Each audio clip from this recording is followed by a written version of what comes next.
دوستو، رسول اللہ صلی اللہ علیہ وسلم نے ارشاد فرمایا، اہل علم کی ہم نشینی اور اہل حکمت کا کلام سننے کو خود پر لازم کر لو، اس لیے کہ حق تعالیٰ قلب مردہ کو نور حکمت سے ایسے زندہ فرماتے ہیں جیسے مردہ زمین کو بارش کے پانی سے۔ دوستو، میرے ایک بہت ہی محترم دوست نے مجھے ایک بڑی ہی پیاری کتابوں کا سیٹ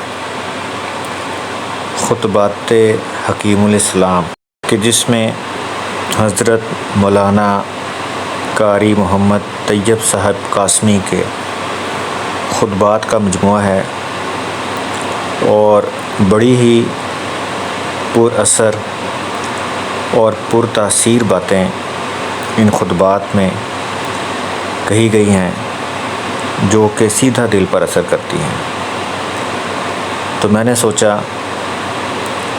کہ ایک سیریز بنائی جائے ان پر اثر اور پر حکمت باتوں کی، اور دوستوں کے ساتھ یہ لطیف جذبات، احساسات اور احکام الہی شیئر کیے جائیں تاکہ آپ کے لیے یہ باعث رحمت اور باعث برکت ہوں اور یہ ہماری اصلاح کا سبب بن سکیں۔ تو اس سلسلے میں جو سب سے پہلے خطبات جو ہیں ان سے ایک خطبہ ہے جس کے مندرجات میں آپ سے شیئر کروں گا، اور اس کا عنوان ہے انسانی زندگی کا نصب العین۔ اس پورے خطبہ میں ٹوٹل 100% قاری صاحب کے ہی الفاظ ہوں گے، اور میں صرف نقل کرنے کی سعادت حاصل کر رہا ہوں۔ بسم اللہ الرحمن الرحیم۔ الحمدللہ نحمدہ ونستعینہ ونستغفرہ ونؤمن بہ ونتوکل علیہ ونعوذ باللہ من شرور انفسنا ومن سیئات اعمالنا۔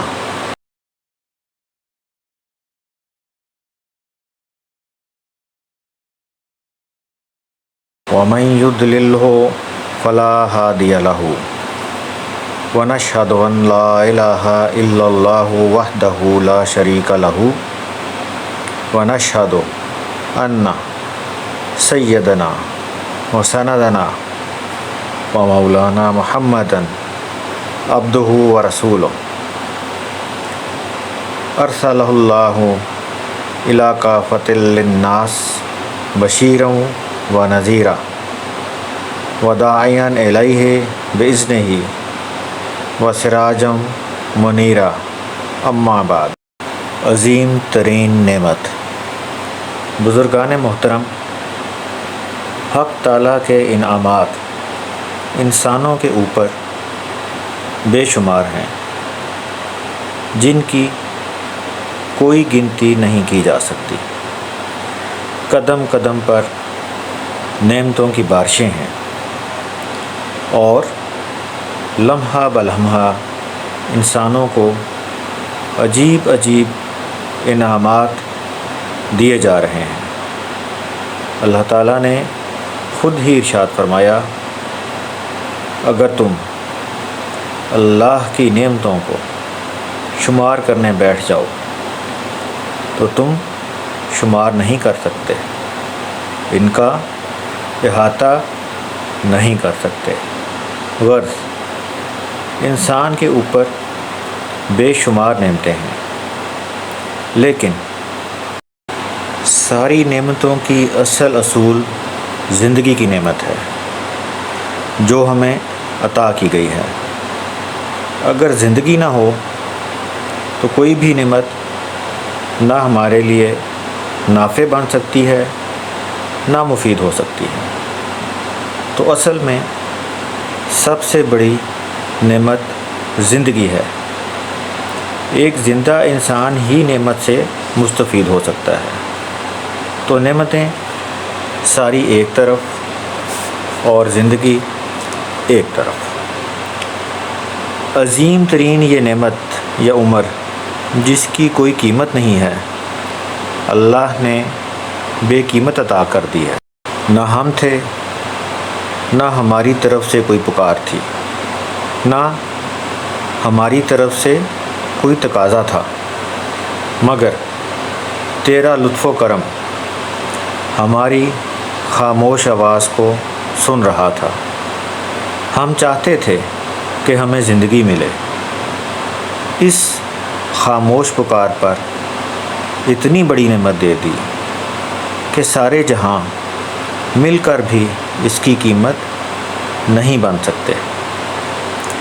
ایک انسان چاہتا ہے کہ میرے ہاں اولاد ہو، اگر نہیں ہوتی تو دنیا کے خزانے خرچ کر دے، نہیں ہوتی، اور دینے پر آتے ہیں تو غریب انسان کو اتنی دے دیتے ہیں کہ بظاہر وہ تنگ آ جاتا ہے۔ تو نہ مانگنے سے ملتی ہے، نہ قیمت سے ملتی ہے، محض فضل سے ملتی ہے۔ سب سے بڑی نعمت یہ عمر ہے۔ پھر یہ عمر بھی کوئی چھوٹی موٹی عمر نہیں ہے۔ آپ اسے عمر سمجھتے ہیں کہ دنیا میں کسی کی زندگی 50 برس ہوگی، کسی کی 60 ہوگی، بہت لمبی ہوئی تو 80-90 برس کی ہوگی۔ یہ زندگی ہے؟ یہ زندگی کا ایک معمولی حصہ اور زندگی کا ایک چھوٹا سا جز ہے۔ انسان کے بارے میں امام غزالی رحمۃ اللہ علیہ نے لکھا ہے کہ انسان ازلی تو نہیں ہے مگر ابدی ہے۔ ہمیشہ سے نہیں تھا، لیکن پیدا ہونے کے بعد اب ہمیشہ ہمیشہ رہے گا۔ اب انسان کے لیے مٹنا نہیں ہے۔ وطن کا انتقال ایک وطن سے دوسرے اور دوسرے سے تیسرے کی طرف ہوتا رہتا ہے، یعنی نقل مکانی ہوتی رہتی ہے، لیکن زندگی انسان سے چھنتی نہیں ہے۔ یہ پہلے عالم الست میں تھا، جب کہ اللہ نے آدم علیہ السلام کی پشت سے سب بنی آدم کو نکالا۔ حدیث میں ہے کہ اللہ نے آدم علیہ السلام کی پشت پر داہنا ہاتھ مارا تو ساری نیک اولاد نکل پڑی، اور بایاں ہاتھ مارا تو ساری بد اولاد نکل پڑی۔ یہ بنی آدم کا پہلا ظہور ہے۔ تو عہد الست میں ابتدائی ظہور ہے، وہاں سے انسان کا آغاز ہوتا ہے۔ اس کے بعد منتقل ہو کر ماں کے پیٹ میں آ گیا۔ پھر ماں کے پیٹ کی عمر 9 مہینے کی ہے۔ پہلے بھی فنا نہیں ہوا تھا، ماں کے پیٹ میں آ کر بھی فنا نہیں ہوا۔ عہد الست سے انتقال ہوا، رحم مادر میں آیا، اور رحم مادر سے انتقال ہوا تو دنیا میں آ گیا۔ ہر ایک عالم سے گزرتے ہوئے انتقال ہوتا ہے اور دوسرے عالم میں پہنچ جاتا ہے۔ دنیا میں انتقال ہوگا تو برزخ کے اندر پہنچ جائے گا، برزخ سے انتقال ہوگا تو عالم حشر کے اندر پہنچ جائے گا۔ وہاں 50,000 برس کا ایک دن ہوگا۔ عالم حشر سے انتقال ہوگا تو عالم جنت میں پہنچ جائے گا۔ پھر جنت میں ابدالآباد تک روزانہ انتقالات ہیں، بڑے بڑے جہاں، اور روز نئی نئی نعمتوں کی تجدید ہوگی۔ وہاں بھی درجہ بدرجہ عروج حاصل کرتا رہے گا۔ تو جب سے انسان کا ظہور ہوا اب تک برابر سفر میں ہے اور سفر کرتا رہے گا۔ اس لیے انسان ازلی نہیں ہے مگر ابدی ہے۔ تو آپ کی عمر تھوڑی نہیں ہے جس کو 20، 50 اور 100 برس سمجھ لیں۔ یہ انسان کی عمر کا ایک معمولی حصہ ہے۔ انسان ابدی طور پر زندہ ہے۔ اس ابدی اور لامحدود عمر کا ایک معمولی حصہ ہے جس کو ہم زندگی کہتے ہیں۔ یہ زندگی کا کروڑواں حصہ بھی نہیں۔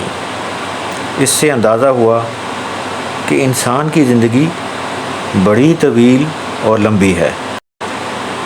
اختیاری نصب العین کی ضرورت۔ اس دنیاوی زندگی کو گزارنا، اس کے لیے اللہ نے ایک تو غیر اختیاری حصہ رکھا ہے، وہ آپ چاہیں نہ چاہیں گزر جائے گا۔ اور جب انسان پیدا ہو گیا تو اب مٹنے والا تو نہیں، لیکن کچھ چیزیں اختیار میں دے دیں کہ اپنے ارادے اور اختیار سے زندگی کا نصب العین بناؤ، اس کے تحت زندگی کو گزارو۔ اس لیے کہ جو وقت یا جو زندگی بلا نصب العین کے گزرتی ہے وہ مجنونانہ حرکت کہلاتی ہے۔ ایک دیوانے کا کوئی مقصد نہیں ہوتا، زندگی اس کی بھی گزر رہی ہے۔ تو دیوانگی کے ساتھ عمر کو گزارنا یہ دانش مند کا کام نہیں، یہ دیوانوں کا کام ہے۔ زندگی کا کوئی نصب العین بنانا یہ پڑے گا جس کے تحت کہ زندگی گزر جائے، کہ ہم کیوں زندہ ہیں، مجھے کیا کرنا ہے، میں یہاں کیوں آیا ہوں، اور یہ جو روز میرے انتقال ہو رہے ہیں اس جہاں سے اس جہاں کی طرف اور وہاں سے وہاں کی طرف، آخر یہ کیا کوئی افسانہ ہے یا کوئی قصہ ہے کہ خواہ مخواہ انسان یوں ہی چل رہا ہے۔ ہم ایک شہر سے دوسرے شہر کا سفر کرتے ہیں، کوئی نہ کوئی مقصد دنوی یا دینی سوچ لیتے ہیں کہ اس لیے جا رہے ہیں۔ بلا مقصد آپ ریل گاڑی میں بیٹھ جائیں اور کوئی پوچھے کہ کیوں جا رہے ہو، کہ جی یوں ہی، کہا جائے گا بھئی تم تو دیوانے ہو۔ تو دیوانہ اسے کہتے ہیں جو بلا نصب العین اور بلا مقصد زندگی گزارے۔ دانش مند وہی ہے کہ اس کی ہر نقل و حرکت کا کوئی نہ کوئی نصب العین ضرور ہو۔ تو اتنی بڑی حرکت جو ہزاروں برس سے چل رہی ہے اور ابدالآباد تک چلتی رہے گی، اور یہ بلا مقصد ہو، یعنی دیوانگی بھی ہو، اور اتنی لمبی دیوانگی کہ اس کی کوئی حد و نہایت ہی نہ ہو، کم سے کم انسان کے لیے زیبا نہیں کہ جو مدعی ہے کہ میں بڑا دانش مند ہوں، مجھے عقل کامل دی گئی ہے، یہ مدعی ہے کہ میں ساری کائنات پر فوقیت رکھتا ہوں اور افضل ہوں، حتیٰ کہ ملائکہ کی جنس سے بھی افضل ہونے کا دعوے دار ہے۔ تو یہ انسان جو اتنا بڑا دعویٰ رکھتا ہے، اس کی اتنی بڑی زندگی بلا کسی مقصد کے، تو ایک طرف یہ عقل کا دعویٰ کہ سب سے بالا تر، اور ایک طرف یہ مجنونانہ حرکت کہ کوئی نصب العین زندگی کا ہے ہی نہیں، یہ کوئی جوڑ نہیں لگتا۔ اس لیے انسان وہی کہلائے گا جو اپنی زندگی کا کوئی نصب العین متعین کرے۔ ابدی مقصد اور نصب العین بھی معمولی نہیں ہونا چاہیے، اس واسطے کہ جب عمر لمبی اور ابدالآباد تک ہے تو مقصد ایسا ہو جو ابدالآباد تک چلے، چند دن میں ختم نہ ہو جائے، اور وہ بھی دیوانگی ہوگی کہ عمر تو لاکھوں برس کی لے کر آیا اور مقصد وہ سوچ لیا جو 10-20 برس میں ختم ہو جائے۔ اس کا مقصد یہ ہے کہ پھر بلا مقصد ہی عمر گزرے، پھر اس کے اوپر دیوانگی آ جائے تو مقصد اور نصب العین زندگی کا ہونا چاہیے، اور ایسا ہونا چاہیے جیسی کہ خدا نے عمر دی ہے، کہ عمر لمبی ہے تو مقصد بھی لمبا ہو۔ اگر وہ 10 جہاں طے کرے تو مقصد بھی 10 جہاں طے کرے۔ اس لیے غور کرنے کی بات ہے کہ زندگی جیسی نعمت اور دولت جو انمول موتی کی طرح ہے، ساری دنیا مل کر بھی اس کی قیمت نہیں بن سکتی۔ اس کے لیے کوئی ایسا پاکیزہ اور اعلیٰ مقصد ہونا چاہیے کہ ہماری دانش کے بھی سب قائل ہو جائیں، اور خود انسان بھی ایک دوسرے کا قائل ہو کہ واقعی یہ صحیح مقصد پر ہے۔